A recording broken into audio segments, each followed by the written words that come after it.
मुंबई महानगर पालिका का बिगुल बजते हैं सारे जो कैंडिडेट है वो स्टार्ट हो जाते हैं, या आप कह सकते हैं कि उनका जो पद यात्रा हो गया या फिर उनकी रैलीज हो गए, स्टार्ट हो गए।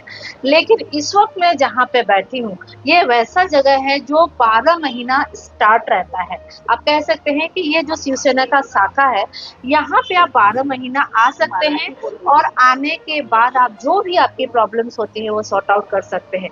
लेकिन यहाँ पे जो अभी खड़ी है प्रणीति वागदारे, जो बहुत यहाँ की नगर सेविका रह चुकी है, बहुत सालों से जो है यहाँ पे उनका जो वस्तुत्व है जो वो यहाँ पे जो है, हम इन्हीं से बात कर लेते हैं कि इस बार जो इलेक्शन है वो कैसे देखते हैं। ताई काय सांगणार, आता इलेक्शन चालू झाले, तुम्हाला कसं वाटतंय आणि मनामध्ये किती उत्साह आहे? उत्साह आहे म्हणजे कसं आहे, इथून आमचे गद्दार गेलेले आहेत शाखा सोडून. आता हा आमचा महानगरपालिकेची इलेक्शन आले ती आमच्या इज्जतीची आहे. बालेकिल्ला आहे हा आमचा आणि या बालेकिल्ल्याला सुरुंग लावलेला आहे. जे गद्दार आमच्या इथून गेलेले आहेत, तर आमचं अस्तित्व आहे इथे कसं टिकवायचं यासाठी आम्ही लढायला तयारी करतो. तुम्ही लोकांना भेटीसाठी जाते, कसं वाटतं तुम्हाला? रेस्पॉन्स काय भेटते? कारण की हे बाल किल्ला आहे, बाळासाहेब ठाकरेच्या स्वतःहून बाळासाहेब ठाकरे इथे आले होते बरेच वर्ष अगोदर. कसं म्हणे लोकांचा रेस्पॉन्स कसं भेटते तुम्हाला? इथे 92 सालापासून म्हणजे जेव्हा माझ्या नवऱ्याचा इथे जन्म झाल्यानंतर इथे स्टँडिस कॅम्पला माझा नवरा इथे आला, प्रकाश वागदरे. त्यांनी इथे बालेकिल्ला तयार केलेला आहे. त्यांचं अस्तित्व इथे आहे. त्यांनी म्हणजे शिवसेना इथे रुजवली आहे आणि ज्या माणसांनी शिवसेना रुजला त्यांना लोक विसरत नाहीये.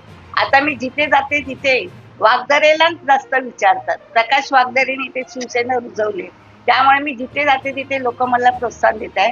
एक तर महिला मला अशी पण मिठी मारून बोलली की या जनतेसाठी तू सर्वस्व घालवलंयस, म्हणजे तुझ्या नवऱ्याला स्वतःच प्राण गमावलंय. ज्या वेळेला 92ची इलेक्शन हे झाली दंगल, त्यावेळेला माझ्या नवऱ्याला मार पडलेला, त्याच्यात त्यांचे पाय पण तुटलेले होते. माझ्या नवऱ्याला लंगडा पण लोक बोलत होते, पण माझ्या नवऱ्याने इथे हिंदुत्वासाठी आपल्या शिवसेनेसाठी स्वतःच जीवाचं रान केलेलं आहे. त्याच्याने त्यांचं हे अस्तित्व टिकवण्यासाठी मी इथे इलेक्शनला उभी राहिले आणि लोक खूप मला प्रोत्साहन देत आहेत. तुम्ही एक महिला आहे आणि फिरताना तुम्हाला बरेच महिला भेटते आणि किती तुम्ही सोसायटीमध्ये जाते, कारण की ते झोपडपट्टी पण आहे आणि हा इथला सोसायटी पण आहे.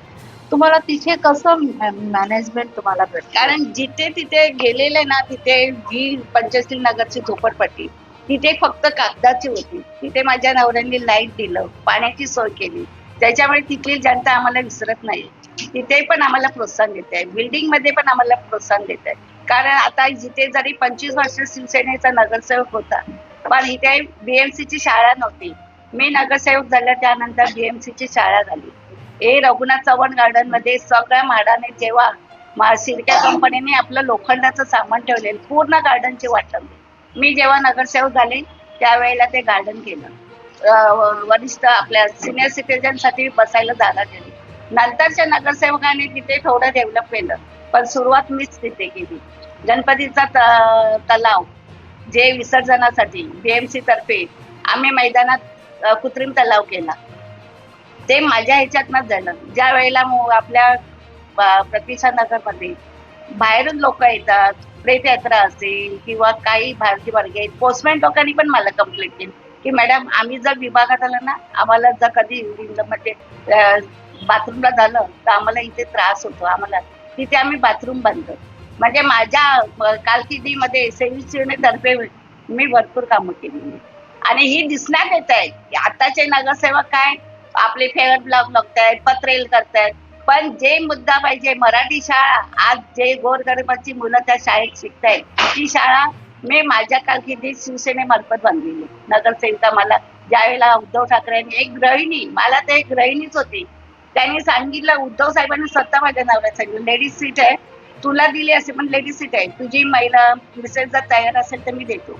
ते म्हणजे एक साधी महिला आहे माझी पत्नी, तरी सांगितलं ती करणार असेल तर तू का पाठीशी उभा राहा तिच्या. आणि मला ते उद्धव साहेबांनी विश्वास ठेवला आणि त्या विश्वासाचं मी सार्थक केलं.